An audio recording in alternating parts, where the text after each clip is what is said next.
Assalamu alaikum, dear students. Hope you are fine by the grace of Almighty Allah. Welcome to NIEVS Home School. I am Sabrina Hawk, Assistant Teacher of Science, National Ideal English Version School, Day Shift. Dear students, today I am going to take a science class which depends on biology for class 9 student, and our today's topic is chapter 1. This is our part 3 of that chapter. The name of the chapter is Lesson on Life. Dear student, take your textbook.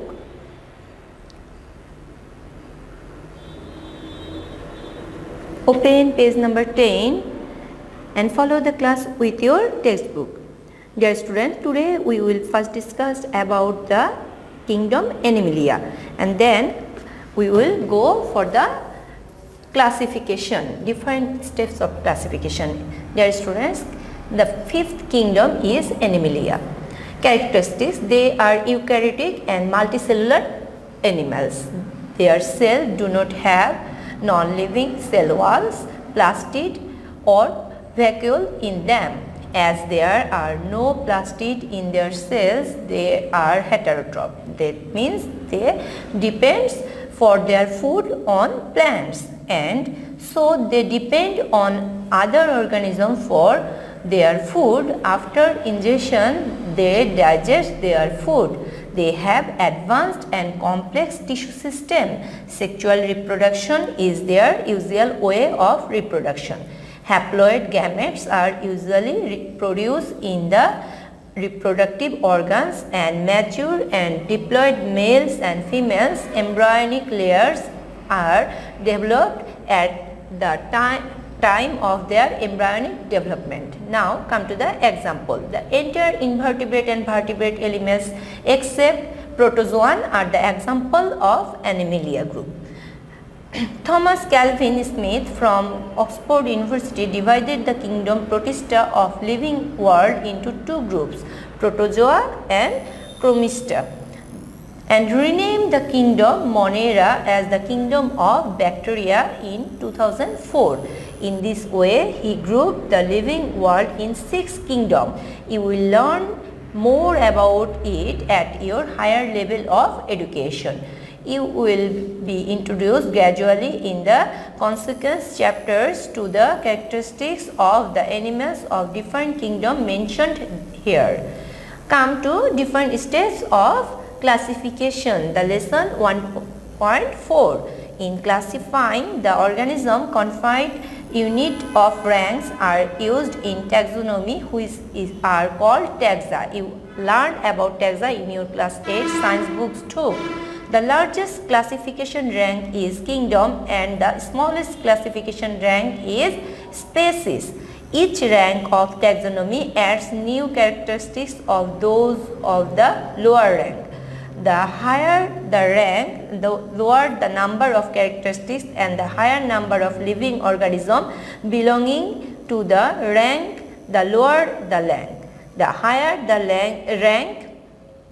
the higher number of characteristics and the number of living beings belonging to this rank. There are 7 main taxonomic ranks according to international code. These 7 ranks you already learned in your class 8 science book in first chapter, that is kingdom, phylum, class, order, family, genus, and last one is species. Now come to the next page. Page number 11. The topmost rank is a set, whereas the lower rank are subset. The subset of kingdom is phylum. The subset of phylum is class. The subset of class is order, etc. This system of scientific classification is called nested hierarchy. In order to avoid repetition, the common characteristics of the previous rank are often not mentioned in the next rank. If we followed this above mentioned system, the taxonomic rank of human being, that means Homo sapiens, is like this. Dear students, in your book there is a printing mistake, that H will be capital H. Now come to the kingdom. The kingdom of Homo sapiens, that means human being, is Animalia. That Characteristics of Animalia is cell with distinct nucleus, multicellular, heterotroph, and have complex tissue system. Just we have learned in the kingdom 5 Animalia. Now come to the phylum Chordata, that possess notochord in any one phase of the life, and we have the vertebra all over the life, so we are put it in the Chordata. Now come to class Mammalia. Our class is Mammalia. Feed their young on milk and their body is covered with hair. Come to human beings order. The name of the order of the human being is primate, hand with 5 fingers, suitable to grasp and vision more developed than sense of smell. Then if you observe, the sense organ of a dog is better than us, but our vision is more clear than other animal. That is one characteristic of primate order. Now come to the family. Next taxa is family, and name of our next taxa is Hominidae. That similarly with chimpanzee, gorilla and monkey. Now come to the next taxa, genus Homo. The characteristics of Homo is bigger, brain is bigger compared to the body and can walk directly on 2 feet. And last one is species, that is Homo sapiens, that is sapiens, and total Homo sapiens, wide and high forehead, skull is thinner compared to other species, more intelligent. Now as a student of biology, one need to know the reason for including a species in the respective taxonomic rank, though in the traditional system the reasons are not written separately. Now come to the next lesson, system of binomial nomenclature. That first part you already learned in class 8's book, but that is written in short form. Now come to the scientific name of an organism has 2 parts. Underline this, we already learned this. Now the first part of the name denote the genus which the species belongs, and the second part identify the species within the genus. Underline this part too. This is so important for your MCQ and your knowledge based question answer. The scientific name of potato is Solanum tuberosum. This name you have to note it. In the chapter you will get so many scientific name, and all the scientific name you have to note it, and you have to memorize all the scientific name. Dear students, this part is too much important for you. You have to learn this part too. Now come to the next. For example, here word Solanum and tuberosum denotes the genus and the species name of the potato respectively. This system of scientific naming of an organism termed the binomial nomenclature. Dear students, this bi means 2. Then binomial means this name has 2 parts, and nomenclature is the systemic form of the naming of the organism. The aim of binomial nomenclature is unambiguously identify every organism. The scientific naming of an organism is accomplished in accordance with some rules and regulations. Come to the next page. Set internationally. The scientific name of a plant and an animal should be accorded with the declared principles of International Code of Botanical Nomenclature and International Code of Zoological Nomenclature. That means this ICBN is give to us the principle of plants naming nomenclature, and zoological ICZN, the International Code of Zoological Nomenclature, according to this organization principles, we have to put the name of any animals. In fact, the code of documented in a printed form as the scientific naming of an organism is expressed in the language Latin. These names are accepted throughout the whole world. In 1753, the Swedish naturalist Carolus Linnaeus laid the foundation for the modern system of naming organism. Underline this year and the name, and effectively began to task with his book, that is Species Plantarum. This name also so much important for you. He defined the term species and genus and used the rank of classification class, order, genus and species in his book. The introduction of formal system of naming organism by Carolus Linnaeus is undoubtedly a striking step in the history of biology. Some of the notable principles of binomial nomenclature are mentioned below. Dear students, you have to learn all these points. Come to the first point.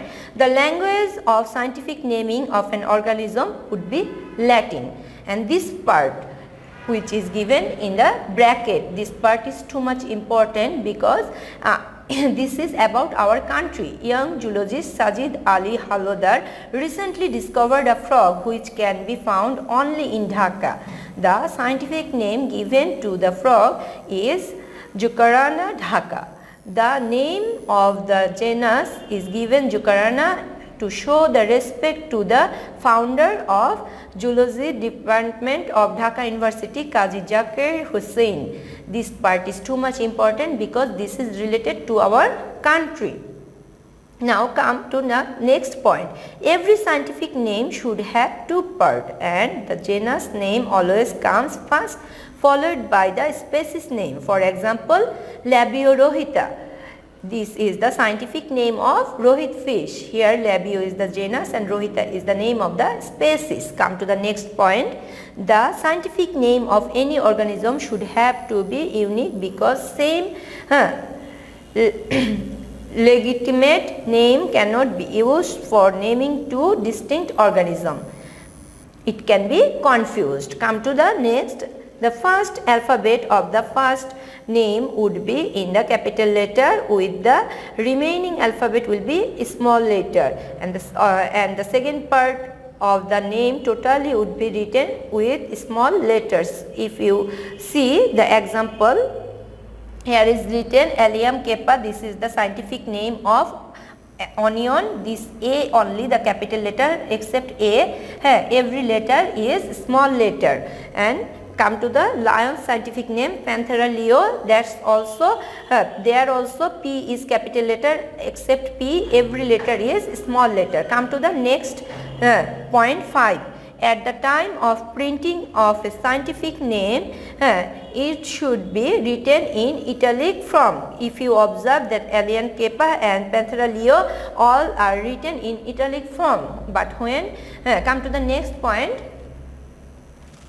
when a scientific name is handwritten, the two parts should be written separately underlined. For example, here Oryza sativa, and if you observe it properly, you have to underline these two words, you have to underline total separately. That means Oryza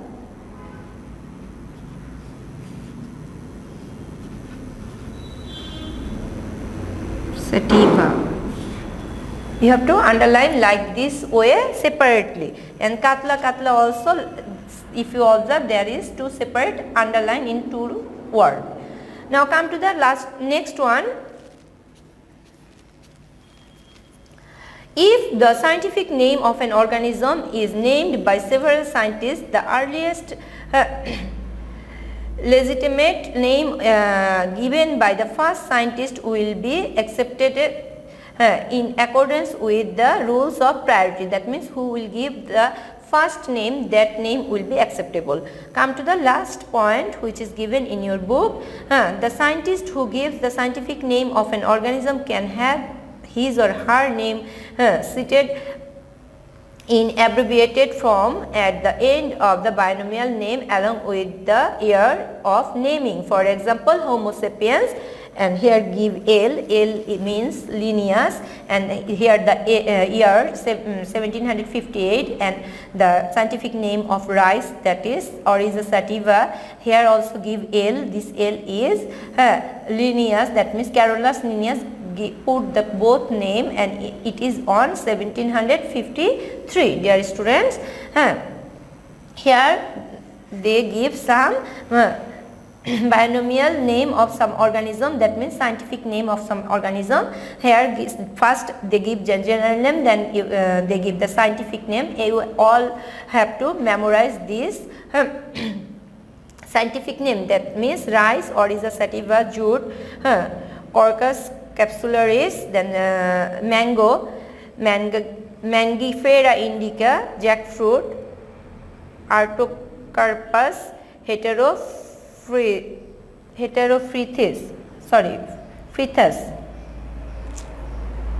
Sorry student, I can't understand.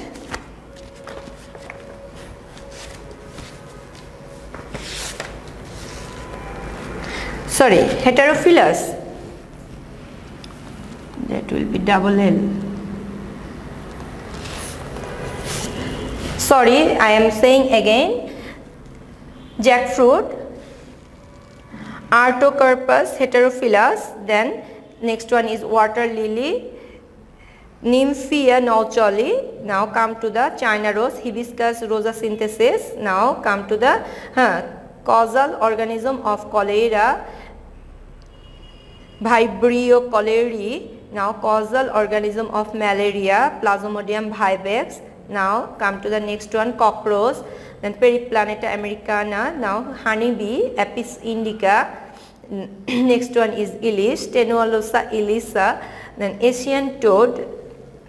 When we was like you, that time it was included our textbook, that Bufo melanostictus, but now the new name is included to your book with Bufo melanostictus, that Dutaphrinus melanostictus. Now come to the next one, that is magpie robin, Copsychus solaris. Now next one, tiger, Panthera tigris, and last one is human, Homo sapiens. Dear student, with this all you have some more scientific name in your previous pages. All you have to learn and you have to note down in a note copy. And now we will solve your exercise MCQ. First we will solve the exercise MCQ, then I will give you the homework. Come to the first one, in which branch of biology are insects discussed? Dear students, it is entomology. In the entomology, we have discussed about the insects, and in ecology we are discussed about the ecosystem and the environment, and the endocrinology we discussed about the endocrine gland and their work, and the microbiology is discussed about the microorganism. Come to the next MCQ. The aim of classification is, first one, to know about the subrank of organism, second one, to be able to name the unit of organism, third one, to present the information in detail. Dear student, from here we can understand this two is correct, because classification can't present the to present the information in detail, we can't get the present information. So it will be, answer will be 1 and 2. Now come to the question number 3. What is the name of the organism shown in the picture above? That means this picture. This picture, by seeing this picture we can understand this is a picture of bacteria. Here is the first amoeba, that is not diatom, that is also not paramecium, that is not, this is Actrium. This is one kind of bacteria. Now come to the last MCQ of your exercise.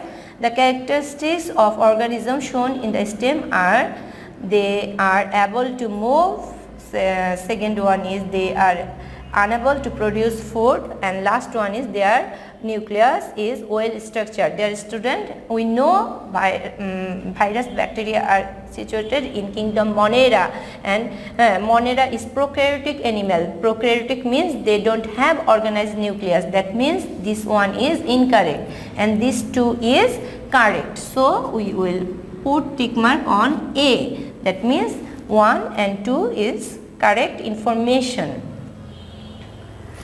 Dear students, this is your homework. Homework 2. You have to do 10 MCQ. Whatever we have discussed today from there with 4 options, and you have to put tick mark on correct one, and you have to submit on Saturday from 9 AM to 3 PM. And this is your homework number 2. Dear students, I have finished my today's topic. Hope you have understood. Keep practicing. This is the basic information of biology, that you have to learn everything. There is nothing to understand, but you have to learn everything, and you have to learn again and again the scientific names and with the correct spelling. Do the SW properly and submit it regularly. Thank you.